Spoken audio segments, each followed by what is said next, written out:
حمد و نعت اور اصلاحی بیانات سننے کے لیے ہمارا چینل نقشبندیہ نیازیہ ون کو سبسکرائب کریں اور بیل آئیکن کے بٹن کو پریس کرنا نہ بھولیں تاکہ ہماری ہر نئی آنے والی ویڈیو آپ تک سب سے پہلے پہنچ سکے۔ جزاکم اللہ خیرہ۔ تو سب گھر والے کہیں گے کہ بیٹھے بیٹھے دعا کرنے سے اللہ گلاس میں منہ میں پانی لا کر کے نہیں دیں گے، تمہیں تھوڑی سی حرکت کرنی پڑے گی۔ گھر میں راشن ختم ہوا تو ہم مانگنا شروع کر دیں مولا راشن دلا دے، تو ہر ایک کوئی کہے گا کہ پیسے پکڑو دکان سے جا کر کے راشن اٹھا لو، اللہ تعالیٰ تمہیں دلا دیں گے۔ تو دنیا میں جو بھی ہم کام کرتے ہیں تو صرف دعا پہ اکتفا نہیں کرتے، بلکہ دعا کے ساتھ ساتھ ہم محنت بھی کرتے ہیں، اور یہ چیز ہمیں نبی کریم صلی اللہ علیہ وسلم نے سکھا دی ہے۔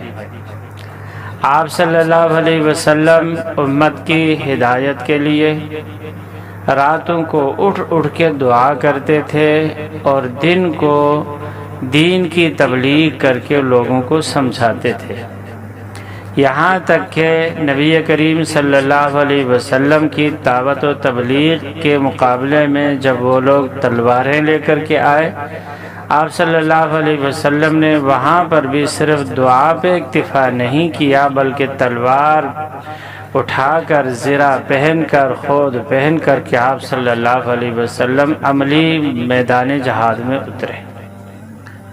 تو آپ صلی اللہ علیہ وسلم کی جو طرز زندگی ہے ہمارے لیے بہترین نمونہ ہے۔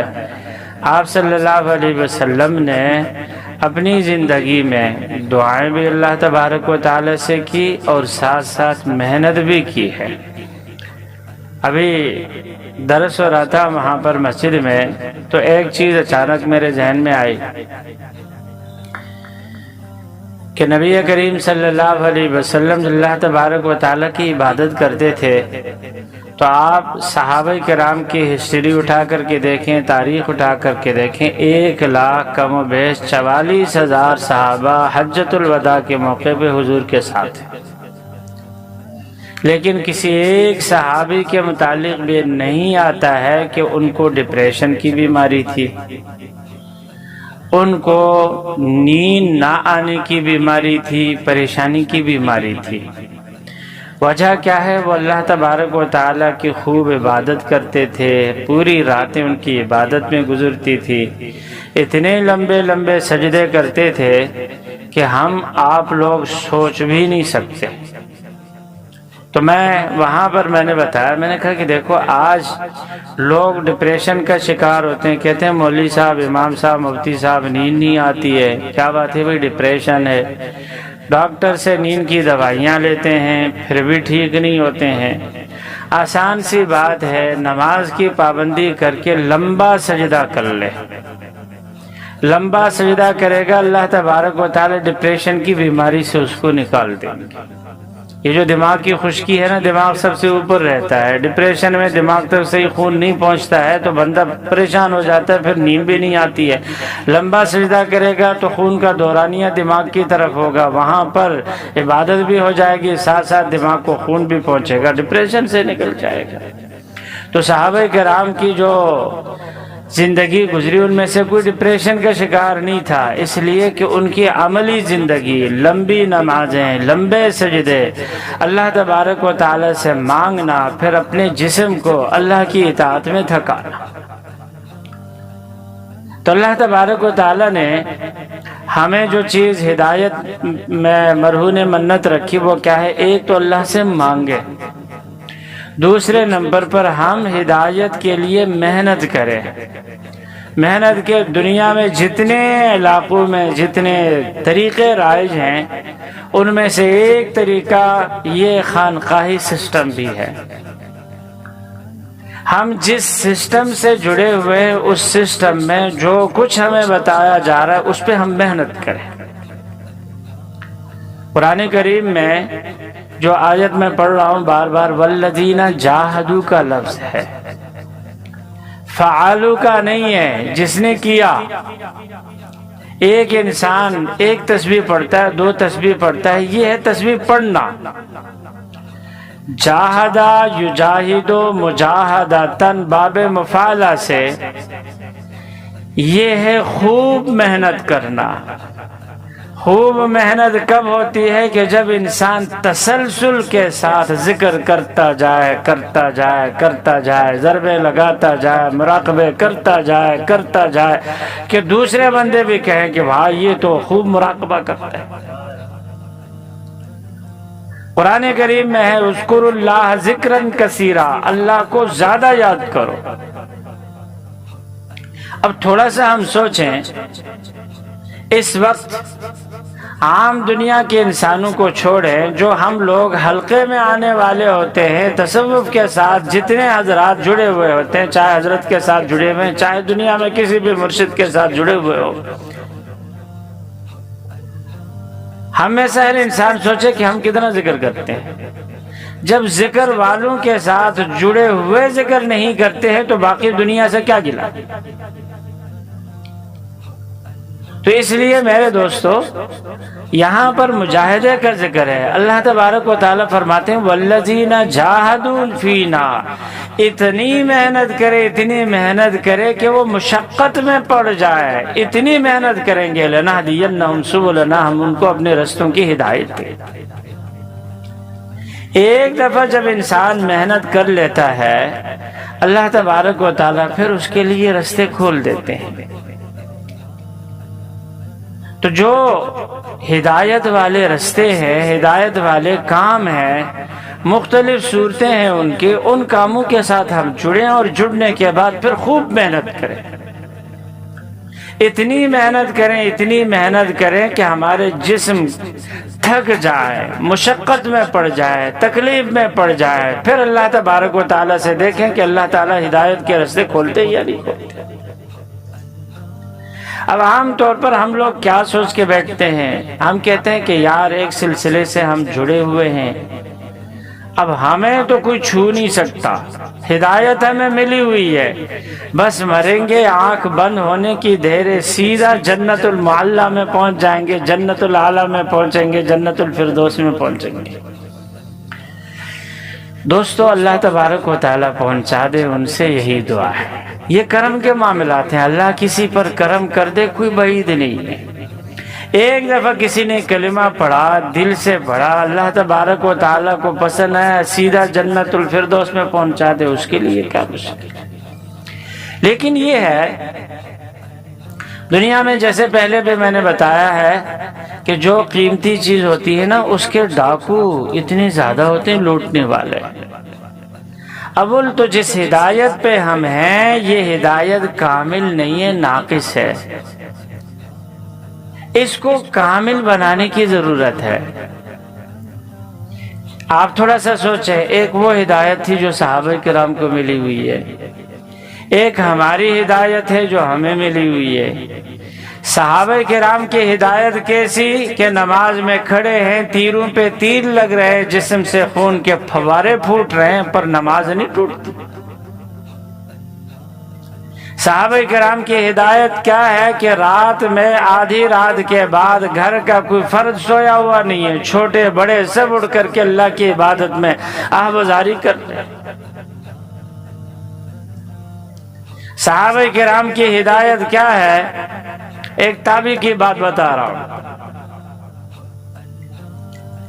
ربیعۃ الرائے ایک بہت بڑے مدینے کے امام اور عالم گزرے ہیں۔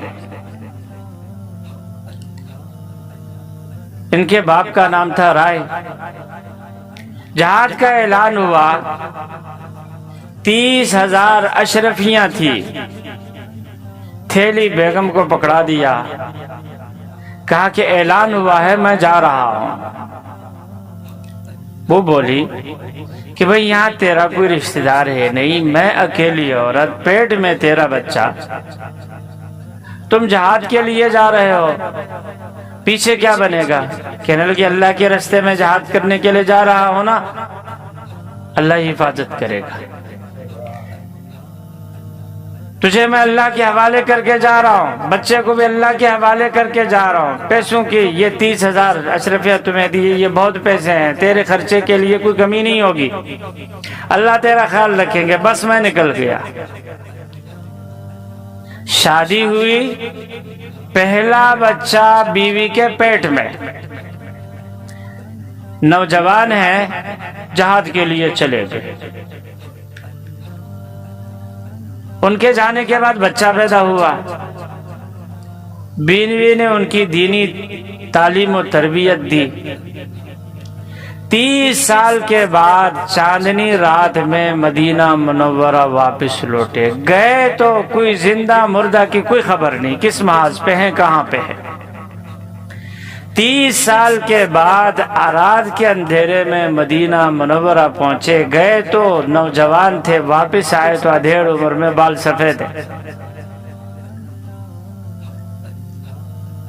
گلیاں ڈھونڈتے ڈھونڈتے تہجد کے ٹائم پہ اپنے گھر کے دروازے پہ پہنچے۔ اللہ اکبر! اندر سے جوان نے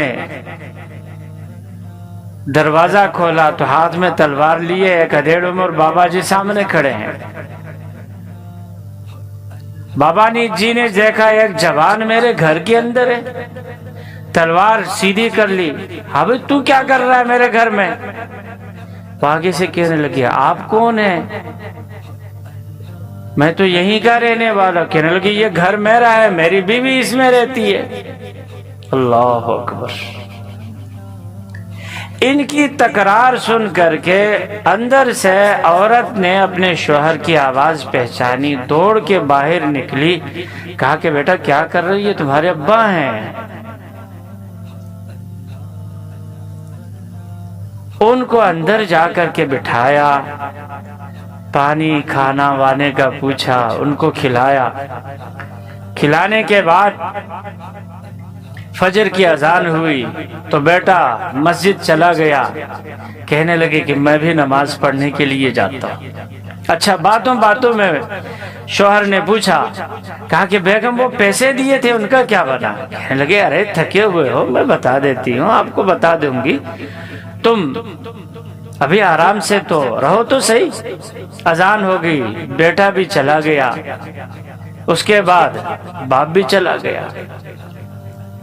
نماز کے بعد ربیعۃ الرائے اتنا بڑا عالم تھا کہ دور دور سے لوگ ان سے حضور صلی اللہ علیہ وسلم کی حدیث پڑھنے کے لیے آتے تھے۔ مسجد نبوی کا استاد تھا۔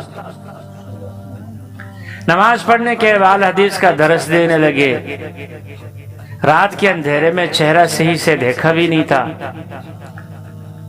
ہزاروں کا مجمع ہے، لوگ ان سے حدیث سن رہے ہیں، آگے نقل کر رہے ہیں۔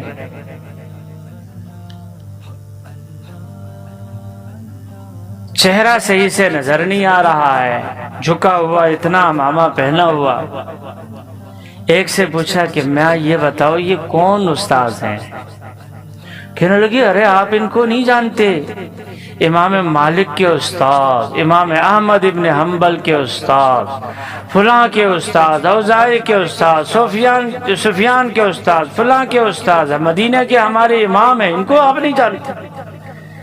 کہنے لگے صاحب میں نوبارد ہوں، رہتا تو یہی تھا، پر عرصے کے بعد آیا ہوں، میں پہچانتا نہیں ہوں، ان کا نام بتاؤ۔ کہنے لگے ربی ہے۔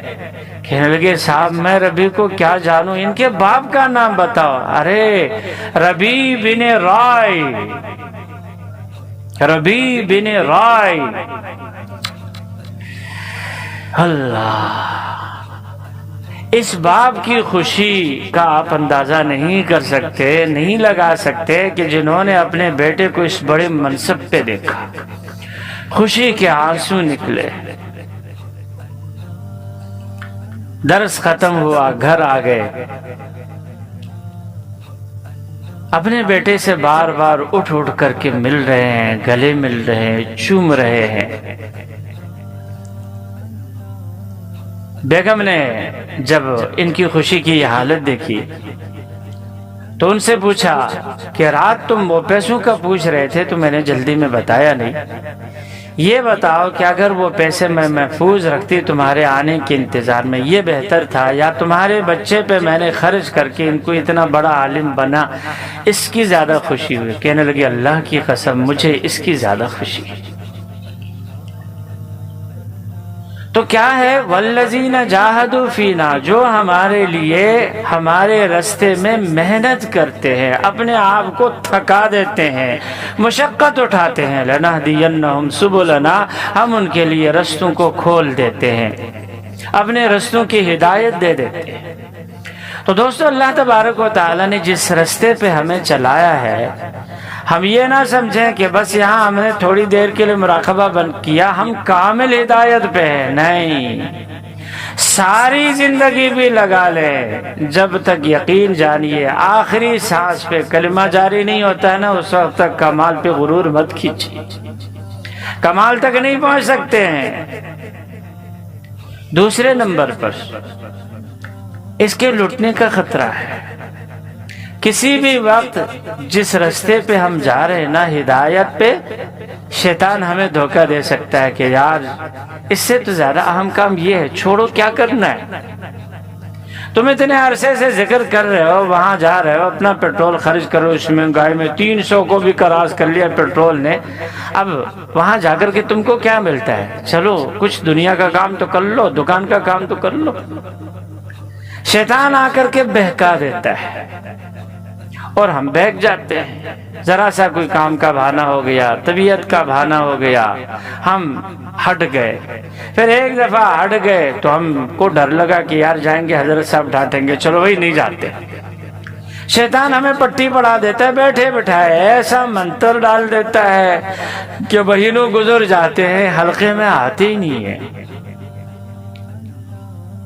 تو دوستو جس ہدایت پہ ہم چل رہے ہیں نا، اس ہدایت کے لٹنے کا خطرہ۔ اب جب انسان مجلس سے جدا ہو جاتا ہے نا، حضور صلی اللہ علیہ وسلم فرماتے ہیں کہ دیکھو جماعت کو لازمی پکڑو، جو بکری ریوڑ سے الگ ہوتی ہے نا تو وہ بھیڑیے کا شکار بن جاتی ہے۔ جماعت کے اوپر اللہ تبارک و تعالیٰ کا ہاتھ ہوتا ہے۔ پتہ ہے حج میں اتنے لاکھوں انسان جاتے ہیں، کبھی کبھار ایک بیچ میں فقیر ایسا ہوتا ہے وہ دل سے لبیک کہتا ہے، اللہ سب کی لبیک کو قبول کر دے۔ جماعت میں بہت سارے انسان ہوتے ہیں، ان میں سے یہ کوئی ضروری نہیں کہ ہر ایک پہنچی بھی سرکار ہو، بیچ میں کوئی ایک بندہ ہوتا ہے دل سے آمین کہہ دیتا ہے، اللہ سب کی کشتی پار کرا دیتے ہیں۔ تو جماعت کے ساتھ برکت ہوتی ہے، جماعت کے ساتھ انسان جڑا رہے۔ انفرادی عمل اپنی جگہ پر، ساتھ ساتھ جماعت کے ساتھ جب انسان چلتا رہے گا نا، جو ریل کا ڈبہ انجن کے ساتھ جڑا ہوا ہو نا، کسی نہ کسی بھی وقت وہ ضرور اسٹیشن تک پہنچتا ہے، اور جس کا کنڈا ڈبے کے سے ہٹ گیا وہ کسی نہ کسی بھی وقت پٹڑی سے اتر جاتا ہے۔ تو جماعت کی مثال کنڈے کی طرح ہے، کنڈا اپنا جوڑ کے رکھنا، کسی بھی وقت شیطان جہاں سے ڈبہ الگ ہو گیا پٹڑی سے اترتا ہے، جہاں انسان جماعت سے الگ ہو گیا تو وہ انسان لائنی سے اتر گیا، شیطان اس کو اپنا شکار بنا دیتا ہے۔ ہر انسان کے پیچھے شیطان لگا ہوا۔ حضرت شیخ عبد القادر جیلانی رحمہ اللہ کو گمراہ کرنے کی کوشش کی، رات کے اندھیرے میں روشنی کا، مصنوعی روشنی کا انتظام کیا، شیطان نے کہا کہ عبد القادر میں نے تیرے کو معاف کر دیا، نہ نماز پڑھ، نہ روزہ رکھ، نہ کوئی عبادت کر، نہ کوئی مجاہدہ کر، تو معاف، تو بخشا، بہت محنتیں کی تو نے۔ سوچا یار عبد القادر تو اپنے آپ کو دیکھ اور حضور کو دیکھ، حضور کو حکم ہے وَاعْبُدْ رَبَّكَ حَتَّىٰ يَأْتِيَكَ الْيَقِينُ کہ موت کے آنے تک اللہ کی عبادت کیا کر، اور آج تیرے کو تو معافی مل رہی ہے، بڑا بن گیا تو۔ کہنے لگا اللہ نہیں ہو سکتا، شیطان مردود ہے، لا حول ولا قوت الا باللہ۔ ادھر پڑا ادھر دھماکے سے ساری روشنی ختم، گھپ اندھیرا۔ دوسرا وار کیا، ہر ایک اس کے سیکنڈ پلان ضرور ہوتا ہے، بی پلان۔ کہا کہ عبد القادر تجھے تیرے علم نے بچایا، ورنہ تجھ جیسے 70 ابدالوں کو میں گمراہ کر چکا ہوں۔ بولا اعوذ باللہ من الشیطان الرجیم لا حول ولا قوت الا باللہ، شیطان یہ تیرا وار پہلے سے بھی بڑا سخت ہے، مجھے میرے علم نے نہیں، مجھے میرے اللہ نے بچایا۔ تو دوستو ہمارے ساتھ پیچھے آپ کو پتہ ہے پوری شیطان کی فوج چل رہی ہوتی ہے کہ ذکر نہیں کرنا۔ قرآن کریم میں ہے اللہ تبارک و تعالیٰ فرماتے استحوذ علیہم الشیطان فانساہم ذکر اللہ، استحوذ علیہم الشیطان فانساہم ذکر اللہ۔ انسان کے اوپر جب شیطان کا غلبہ ہوتا ہے سب سے پہلے وہ ذکر سے بھلا دیتا ہے، ذکر سے دور کر دیتا ہے۔ ذکر انسان کا ہتھیار ہے۔ جیسے کوئی ڈاکو آپ کو لوٹنے کے لیے آئے تو آپ کیا کرتے ہیں؟ سب سے پہلے اس کے ہتھیار کو کھینچنے کی کوشش کرتے ہیں، بھئی اس کو ماریں گے کوٹیں گے، تب جب اس کے سے ہم ہتھیار کو چھین لیں گے۔ اگر ہتھیار اس کے پاس ہے، پسٹل اس کے پاس ہے، تو انسان اپنا بچاؤ کرنے لگتا ہے، اس کے قریب نہیں جاتا۔ تو جب تک انسان ذکر میں جڑا ہوا ہوتا ہے، ذکر کے ساتھ تعلق ہوتا ہے، ذکر کرتا رہتا ہے، تو شیطان دور بھاگتا ہے۔ انسان کو گمراہ کرنے کے لیے سب سے پہلے وہ ذکر سے انسان کو ہٹا دیتا ہے۔ اب تھوڑا سا آپ سوچیں، جو حلقے سے کے ساتھ ہم ذکر کے جڑے ہوئے لوگ ہیں، ہم لوگ ذکر نہیں کرتے ہیں، تو عام لوگ کون سا اللہ کا ذکر کرتے ہیں؟ اس لیے سب کے اوپر شیطان کا غلبہ۔ تو جو انسان ذکر نہیں کرتا شیطان اس کو آسانی سے اپنا شکار بنا لیتا ہے۔ اس لیے کوشش کر لے خلوت میں جلوت میں ہر وقت اللہ کو یاد کیا کرے، دل سے یاد کرے، سوتے ہوئے جاگتے ہوئے اٹھتے ہوئے بیٹھتے ہوئے دل سے آپ ذکر کریں گے نا، یقین جانیے کبھی آپ نماز میں ہوں گے نا تو دل تب بھی اللہ اللہ کر رہا ہوگا۔ اور جس انسان کا دل اللہ اللہ کر رہا ہوتا ہے نا تو شیطان کا اس پہ غلبہ نہیں ہو سکتا۔ اللہ تبارک و تعالی ہم سب کو مرتے دم تک اپنی یاد نصیب فرمائے۔ وآخر دعوانا